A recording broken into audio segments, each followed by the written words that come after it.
इस वक्त की बड़ी खबर जम्मू में कांग्रेस के G23 नेताओं की बैठक से जुड़ी। कांग्रेस के प्रवक्ता अभिषेक मनु सिंघवी ने G23 की बैठक में शामिल हुए नेताओं को लिया निशाने पर और कहा कि अच्छा होता ये सभी नेता चुनाव वाले 5 राज्यों में अभियान करते। ये पलटवार, ये निशाना अभिषेक मनु सिंघवी की तरफ से G23 की बैठक पर। सुनिए क्या कहा। ये सभी हमारे कांग्रेस परिवार का एक अभिन्न हिस्सा है। हम सबकी इज्जत करते हैं और जो कुछ मैं कह रहा हूं बहुत आदरपूर्वक इसलिए कह रहा हूं। मैं समझता हूं कांग्रेस पार्टी समझती है कि जब 5 प्रांतों में चुनाव हो रहे हैं जिसमें कांग्रेस संघर्ष कर रही है तो ज्यादा उपयुक्त होता अगर ये सभी नेता इन प्रांतों में अभियान करते, कांग्रेस का हाथ मजबूत करते, कांग्रेस की कहानी आगे बढ़ाते। जम्मू में जुटे कांग्रेस के नाराज नेता और अपनी पार्टी को ही उन्होंने नसीहत दी। गुलाम नबी आजाद के सम्मान में आयोजित इस कार्यक्रम में नेताओं ने कांग्रेस के कमजोर होने पर अफसोस जाहिर किया और उसे मजबूत करने के लिए कदम उठाने के लिए कहा। तो वहीं राहुल गांधी तमिलनाडु में अकेले ही कर रहे हैं चुनाव प्रचार। राहुल अगले 3 दिन प्रचार करेंगे, लेकिन दूसरी तरफ पार्टी में बदलाव की मांग करने वाले असंतुष्ट गुट के 23 नेताओं में कई नेता गुलाम नबी आजाद के कार्यक्रमों में जम्मू में हिस्सा ले रहे हैं। राज्यसभा से रिटायर होने और नेता विपक्ष का पद खोने के बाद गुलाम नबी आजाद पहली बार जम्मू के दौरे पर गए हैं, जहां वो तमाम कार्यक्रमों में हिस्सा लेंगे। असंतुष्ट नेताओं के आजाद के कार्यक्रम में शामिल होने को नेतृत्व के सामने शक्ति प्रदर्शन के रूप में भी देखा जा रहा है। ये लड़ाई हमने लड़नी है। इस जम्मू कश्मीर में हमारे साथी पार्लियामेंट में लड़ेंगे और हमने देश के अंदर भी लड़ाई लड़नी है कांग्रेस को मजबूत करने के लिए, क्योंकि कांग्रेस ही एक रास्ता, एक पार्टी है जिसमें सब धर्म के लोग, सब जातियों के लोग और सब प्रांतों के लोग समा सकते हैं। हमारा दिल इतना बड़ा वसी है जहां हम जात पात के नाम पर, धर्म के नाम पर इंसाफ नहीं बांटते हैं, बल्कि जिसको जरूरत है इंसाफ मिलने की उसको इंसाफ देते हैं। वो लड़ाई हमारी पार्लियामेंट के अंदर और पार्लियामेंट के बाहर, और एक मजबूत कांग्रेस पार्टी ही वो कर सकती है। एक बार फिर हम देख रहे हैं वो हालात। भारत को कांग्रेस की जरूरत है। ये हालत इसलिए भी बने हैं कि पिछले 1 दशक में कांग्रेस कमजोर हुई है और हमारी आवाज कांग्रेस की सेहत के लिए है, कांग्रेस को मजबूत करने के लिए है। एक बार दोबारा हर सूबे के अंदर कांग्रेस मजबूत हो, नई पीढ़ी के लोग जुड़े। हमने अच्छा वक्त देखा है कांग्रेस का। हम नहीं चाहते कि जैसे जैसे हम लोगों की उम्र बढ़ती है हम कांग्रेस को कमजोर देखें। और इस देश की जो राजनीतिक लड़ाई है वो जम्मू से नागपुर तक लड़ी जाएगी। हम में से कोई ऊपर से नहीं आया, खिड़की रोशनदान से नहीं आया, दरवाजे से आए हैं, चल के आए हैं, छात्र आंदोलन से आए हैं, युवक आंदोलन से आए हैं। यह अधिकार मैंने किसी को नहीं दिया कि मेरे जीवन में कोई बताए कि हम कांग्रेसी हैं या नहीं हैं। गुलाम नबी आजाद साहब कांग्रेस पार्टी के ऐसे नेता हैं जो हर प्रदेश के हर जिले की जमीनी असलियत को कांग्रेस को जानते हैं। क्या कांग्रेस की असलियत है, कहां है, सब नेता लोगों के साथ इनका गहरा संबंध है। और जब हमें ऐसा लगा कि पार्लियामेंट को गुलाम नबी आजाद को आजाद कर रहे हैं तो हमें दुख हुआ। ये सच्चाई की बात है। हमें वहां बैठे बैठे बहुत दुख हुआ।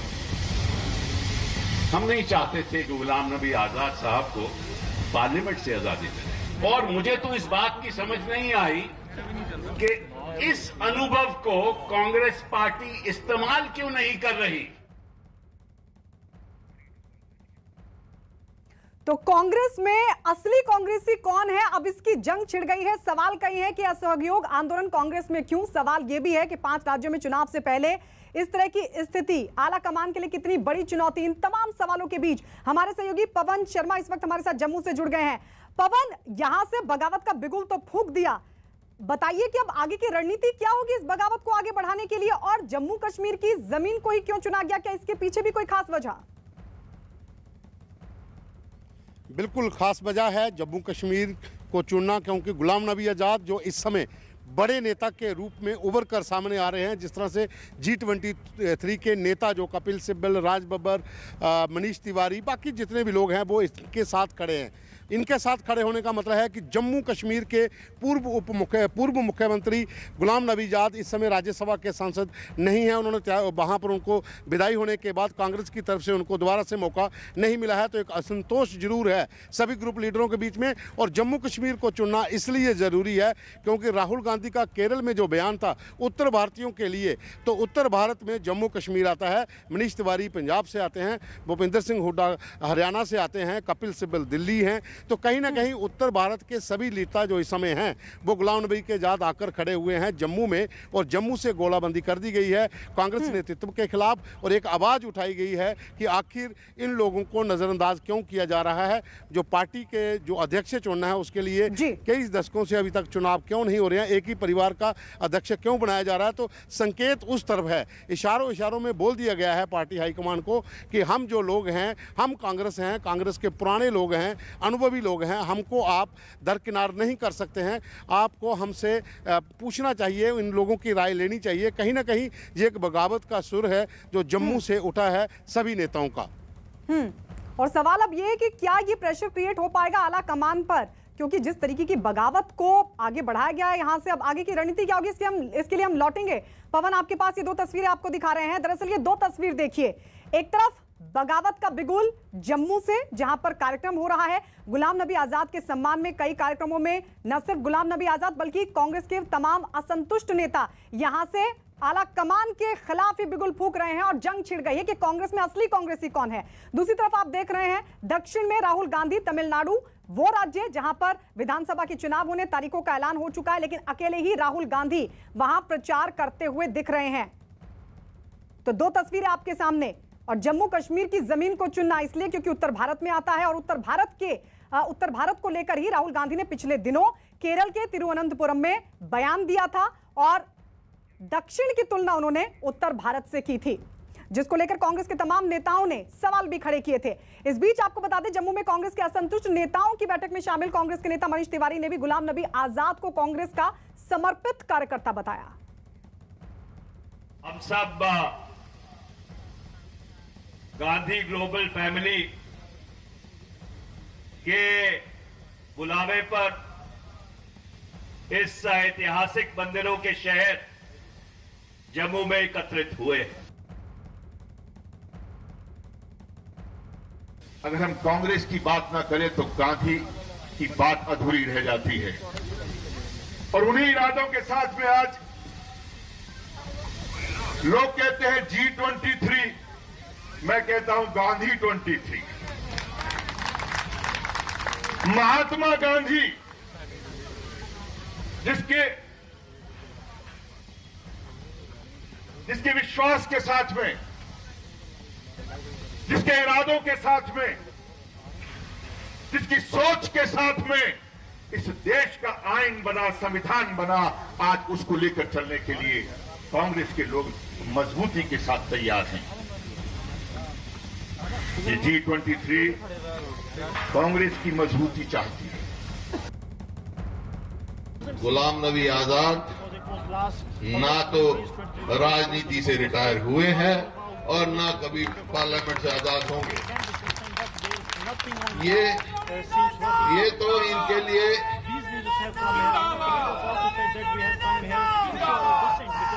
तो इनके लिए राजनीति में एक नया अवसर आया है आगे संघर्ष का। ये संघर्ष किया जो देखो, कांग्रेस में या किसी भी दल में 2 किस्म के आदमी होते हैं।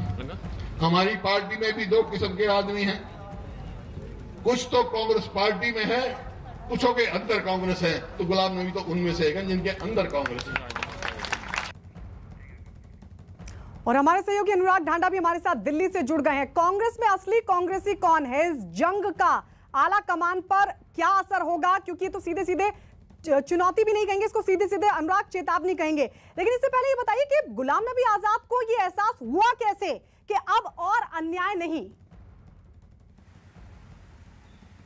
देखिए, मुझे लगता है कि गुलाम नबी आज़ाद की अब राज्यसभा सदस्यता नहीं है और जिस तरीके का रुख है राहुल गांधी का, वो अपने करीबी जो युवा नेता हैं उनको आगे बढ़ा रहे हैं। तो कहीं ना कहीं इन तमाम सीनियर लीडर्स को लगता है कि वो हाशिए पर चले गए हैं और शायद पार्टी अब उनका इस्तेमाल नहीं करेगी। यही वजह थी कि G23 ने सबसे पहले मांग उठाई थी कि इलेक्शन के थ्रू अध्यक्ष चुने जाना चाहिए, इलेक्शन के द्वारा अध्यक्ष चुने जाना चाहिए कांग्रेस पार्टी में। और अगर वो ऐसा कहते हैं तो निशाना सीधे तौर पर गांधी परिवार पर साधते हैं, क्योंकि गांधी परिवार के लोग ही आपसी सामंजस्य के साथ पार्टी में अध्यक्ष नियुक्त होते रहे हैं। बिना चुनाव के पिछले 1.5 दशक में अगर आप देखें तो कांग्रेस के अध्यक्ष बनाए जाते रहे हैं। तो अगर चुनाव की मांग होती है तो सीधे तौर पर गांधी परिवार पर निशाना है। दूसरी तरफ आप सांकेतिक तौर पर देखें, राहुल गांधी दक्षिण में प्रचार कर रहे हैं, दक्षिण के लोगों की तारीफ करते हुए प्रचार कर रहे हैं। तो उसका जवाब देने के लिए जो असंतुष्ट हैं G23 के नेता, वो उत्तर भारत में जाकर के उत्तर भारत के तमाम नेता गोलबंद होकर के वो वहाँ पर एक गोलबंदी कर रहे हैं, वहाँ पर अपना प्रचार कर रहे हैं। एक तरीके से गुलाम नबी आज़ाद को एक नेता के तौर पर प्रोजेक्ट कर रहे हैं। तो ये सीधे तौर पर दिखाता है, ये मैसेज देने की कोशिश है कि अगर राहुल गांधी जिस दिशा में चल रहे हैं उसका मतलब ये नहीं कि कांग्रेस पार्टी उस दिशा में चल रही है। यानी एक अलग आइडेंटिटी क्रिएट करने की कोशिश कांग्रेस पार्टी के भीतर कर रहे हैं। और मुझे लगता है कि मई में जो संगठन के चुनाव होने हैं उसमें बेहद महत्वपूर्ण रोल होगा G23 का। ये उसी के लिए तैयारी हो रही है, एक पैरेलल लीडरशिप तैयार करने की कोशिश हो रही है। लौट रहे अनुराग आपके पास, एक बार फिर से सुनाते हैं कि कांग्रेस के नेता अभिषेक मनु सिंघवी ने क्या कहा। इसमें कोई दो राय नहीं है कि हाल के कुछ वर्षों में कांग्रेस सत्ता से बाहर गई है। उसको आप कांग्रेस की वीकनेस कह सकते हैं, उसको आप कांग्रेस की पराजय कह सकते हैं। गणतंत्र में ये होता है। उसके आधार पर इस प्रकार की कंक्लूजन और निष्कर्ष निकालना, मैं नहीं समझता कि जो आपने कहा है बिल्कुल सही है। जम्मू में कांग्रेस के G23 नेताओं की बैठक के लिए लगाया गया एक पोस्टर भी खूब वायरल हो रहा है। इस पोस्टर में गुलाम नबी आजाद और G23 की बैठक में शामिल हुए कांग्रेस के दूसरे नेताओं की तस्वीर तो नजर आई, लेकिन जम्मू में लगे किसी भी पोस्टर में सोनिया गांधी और राहुल गांधी की तस्वीरें नहीं दिखाई दी। देखिए पोस्टर भी हम आपको दिखा रहे हैं।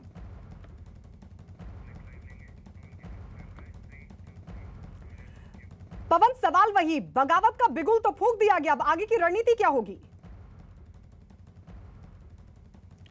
देखिए, आगे की रणनीति साफ है। जिस तरह से अनुराग बता रहे थे कि मई तक जो चुनाव होने हैं, तो कहीं ना कहीं आज़ाद जो हैं, गुलाम नबी आज़ाद, वो एक बड़ा चेहरा हो सकते हैं चुनावों के लिए। और उसके पीछे जितने भी जो लीडर हैं, जो G23 के ग्रुप के मेंबर्स हैं, वो जोर लगाएंगे हर स्टेट में कांग्रेस के जो कार्यकर्ता हैं उनको मोल्ड करने का, गुलाम नबी आज़ाद को प्रोजेक्ट करने का कि अगला अध्यक्ष कांग्रेस का हो सकता है कि गुलाम नबी आज़ाद हो। और उसी की पूरी तैयारी यहाँ जम्मू की जो बैठक थी उसमें दिखी है, क्योंकि सभी नेता आज की बैठक के बाद वापस दिल्ली रवाना हुए हैं और गुलाम नबी आज़ाद जम्मू में ही हैं। वो कल वापस जाएंगे जम्मू से। लेकिन कहीं ना कहीं जिस तरह से पोस्टर की बात आपने की, तो कहीं ना कहीं ये जरूर दिख रहा है कि गांधी ग्लोबल फैमिली का कोई भी कार्यक्रम जब भी कभी हुआ है जम्मू में, क्योंकि वो कांग्रेस से जुड़ी हुई संस्था है, तो राहुल गांधी, सोनिया गांधी या फिर स्वर्गीय इंदिरा गांधी के फोटो वहाँ पोस्टरों में होते थे।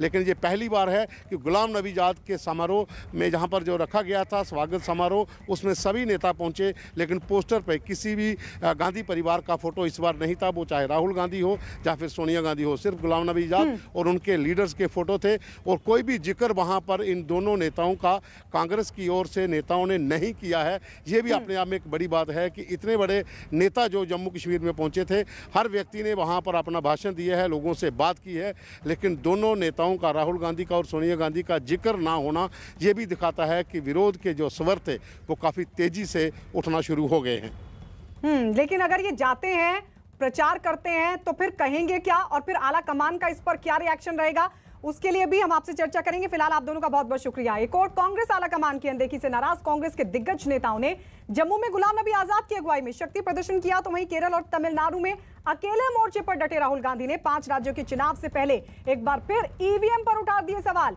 राहुल ने आशंका जताई कि ईवीएम में कुछ गड़बड़ियां जरूर हैं, इसीलिए चुनाव आयोग उसे देखने की इजाजत नहीं देता।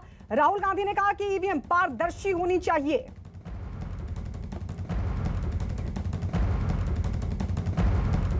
Can be the election commission saying, okay, political parties are having doubts about these machines. We will give them full access to the machines, to look at the machines, to study the machines, and we will allow random checking of machines by neutral observers. That they don't allow. Then it makes me wonder. Then I start to ask the question, why are they not making this machine transparent? India toy fair की पहल के जरिए आधुनिक दौर में भुलाई जा रही पारंपरिक कला को नया जीवन दिया जा रहा है, जिसके लिए कर्नाटक के कोप्पल में बड़े पैमाने पर खिलौना क्लस्टर बनाया जा रहा है और साथ ही केंद्र सरकार की कोशिशों से किन्नाल कला को बढ़ावा दिया जा रहा है।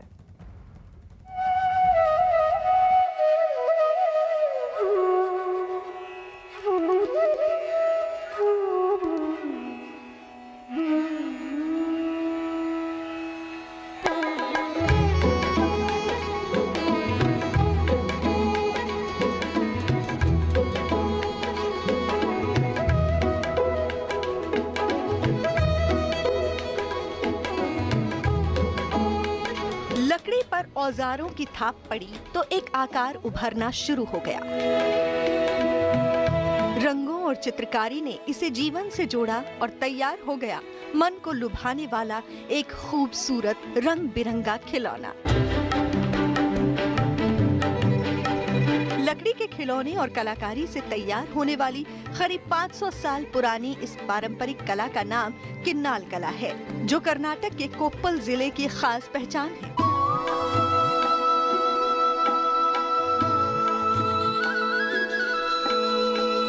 इस कला के बारे में कहा जाता है कि कर्नाटक के हम्पी में पंपतेश्वर मंदिर और ऐतिहासिक रथ पर दिखाई देने वाली नक्काशी भी किन्नाल कला का ही एक शानदार नमूना है। इसे किन्नाल कलाकारों के पूर्वजों ने बनाया है।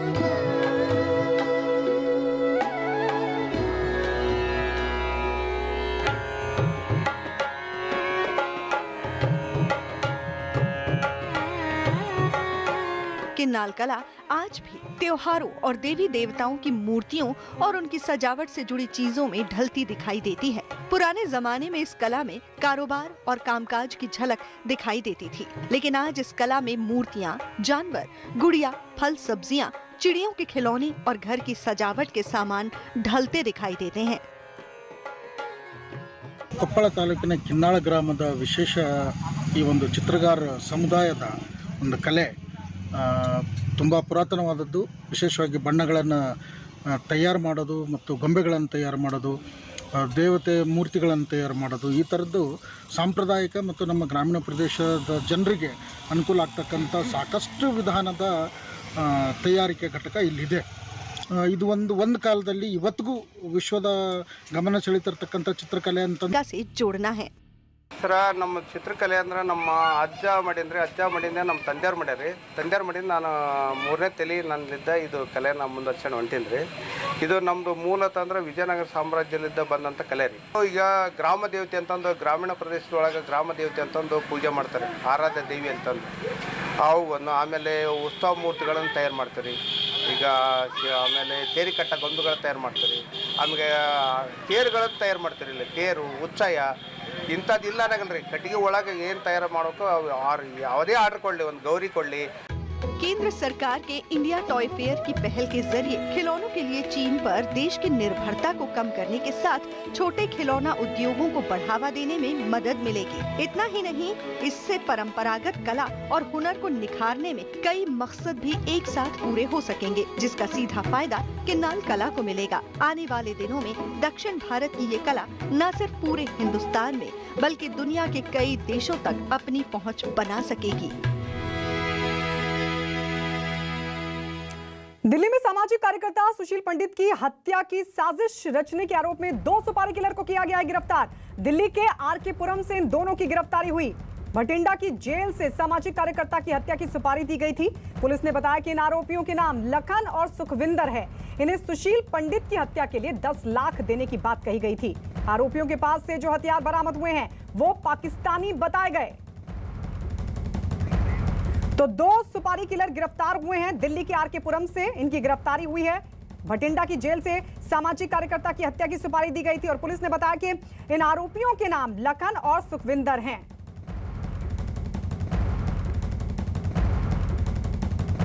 सीक्रेट इंफॉर्मेशन पर local police RK Puram police station के स्टाफ ने इन दोनों को पकड़ लिया और पकड़ने के बाद में इन्होंने पूरी अपनी क्रिमिनल कॉन्स्पिरेसी बयान करी, जिसके आधार पर FIR number 62/21 under section 2554-59 arms act, section 120B IPC punishment for criminal conspiracy और section 115 IPC abetment of offence punishable with death और इम्प्रिजनमेंट ऑफ लाइफ का मुकदमा दर्ज किया गया है थाना आरकेपुरम में।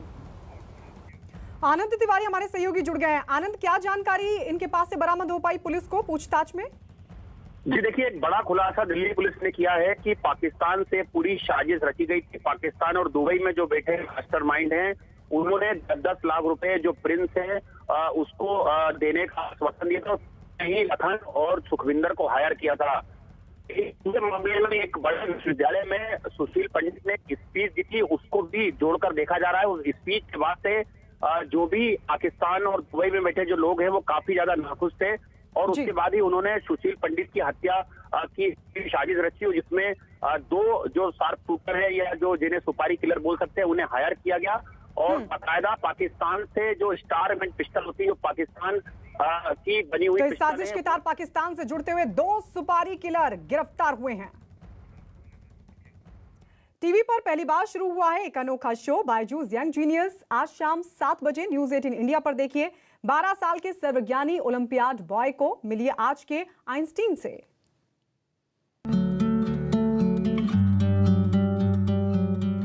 ये है यंग जीनियस जो हर महीने 40 ओलंपियाड में भाग लेता है और बड़े बड़ों को धूल चटाता है।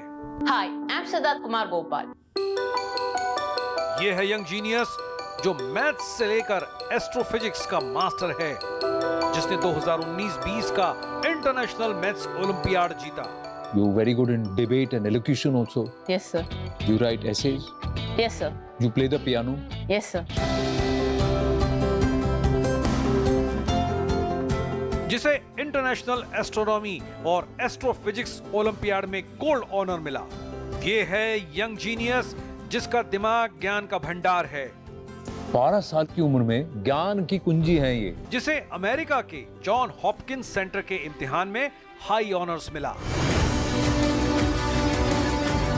नेटवर्क 18 पर एक अनोखा शो, दंग करने वाले दिमाग के खिलाड़ी तिरुवनंतपुरम के 12 साल के सिद्धार्थ कुमार गोपाल के साथ।